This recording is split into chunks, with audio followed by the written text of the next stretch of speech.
देखे और बोले कि मोहब्बत नहीं है। कहाँ गई थी? मामा की तरफ। जीनिया शेहराम की मोहब्बत में अपनी सारे ही हदें पार कर चुकी है और जब से रुखसाना से उसे ये पता चला है कि शेहराम को पुलिस पकड़ के ले गई थी, तब से जीनिया दिन रात बेचैन है शेहराम की खैरियत पता करने के लिए। लेकिन दानिश के घर में मौजूद होने की वजह से जीनिया कुछ कर नहीं पाई। यहाँ तक कि रुखसाना से भी उसकी फ़ोन पे मुकम्मल तौर पे बात नहीं हुई कि वो शेहराम की खैरियत ही पूछ सके। जैसे ही दानिश ऑफिस के लिए निकलता है, जीनिया को भी मौका मिल जाता है और वो भी शेहराम की खैरियत पूछने के लिए उसके ऑफिस जा पहुंचती है और वहां सीधा ही शेहराम के ऑफिस जाकर उसके सामने खड़ी हो जाएगी और शेहराम उसे देखते ही घबरा जाएगा और कहेगा कि तुम यहाँ कैसे, तुम्हें किसने इजाज़त दी आने की। और जीनिया अब शेहराम को कहेगी कि जब से मुझे पता चला है कि आपको पुलिस पकड़ कर ले गई है, मेरे दिन रात बेचैन हो चुके हैं। आपको देखने के लिए, खैरियत पता करने के लिए मैं इतनी बेचैन थी, यहाँ तक कि मैं खुद ही ऑफिस पहुँच गई। उस पर शेहराम कहेगा कि जीनिया खुद तो कुछ तो खुदा खौफी करो, शर्म करो, अब तुम्हारा मेरा ऐसा कोई रिश्ता नहीं है, तुम्हें यहाँ नहीं आना चाहिए था।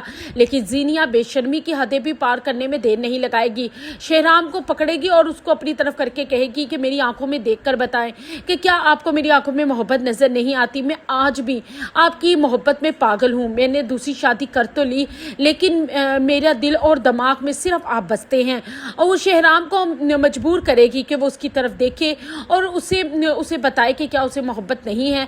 लेकिन शेहराम एक झटके से जीनिया से अपने आप को छुड़वाएगा और कहेगा कि तुम खुदा का वास्ता है यहाँ से चली जाओ।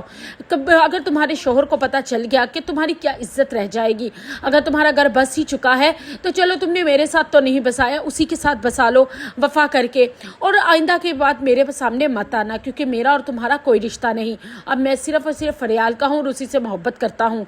लेकिन जीनिया वहाँ से दिल बर्दाश्ता होकर तो चली जाएगी। लेकिन जीनिया को इस बात की खबर नहीं कि दानिश उसके बारे में पल पल की रिपोर्ट रखता है। दानिश को बहुत गुस्सा होगा कि जीनिया शेहराम से मिलने उसके ऑफिस तक जा पहुंची।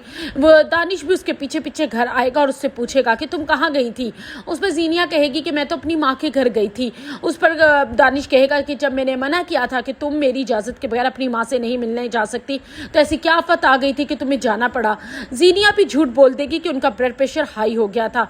दानिश को बहुत गुस्सा होगा कि ये मुझसे झूठ पे झूठ बोल रही है, लेकिन दानिश भी पक्के सबूतों के साथ इसे पकड़ना चाहता है, क्योंकि अब वो फैसला कर चुका है कि वो इसे अपनी ज़िंदगी में ऐसी झूठी औरत और मक्कार औरत को नहीं रखेगा जिसके दिलो दिमाग में कोई और ही मर्द बसता हो। और दूसरी तरफ आप देखेंगे कि जब फरियाल के थ्रू फरियाल की माँ को पता चलेगा कि जीनिया अभी भी शेहराम के पीछे पड़ी हुई है और उससे मिलने के लिए ऑफिस जा पहुंची है, तो अब फरियाल की माँ को बहुत गुस्सा आएगा और वह सीधा सीरत के घर जाएगी, जहाँ पर सिद्रा और उसकी माँ भी बैठे होंगे।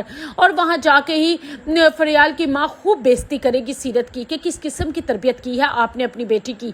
ना तो उसे खुदा के कानून का पता है, ना शरीयत के, ना उसमें कोई अब शर्म रही है। जब शेहराम के साथ उसका कोई रिश्ता ही नहीं है, तो वो मेरी बेटी के शोहर के साथ क्यों राब्ते में है, क्यों मिलने जाती है, क्यों मजबूर करती है उसे।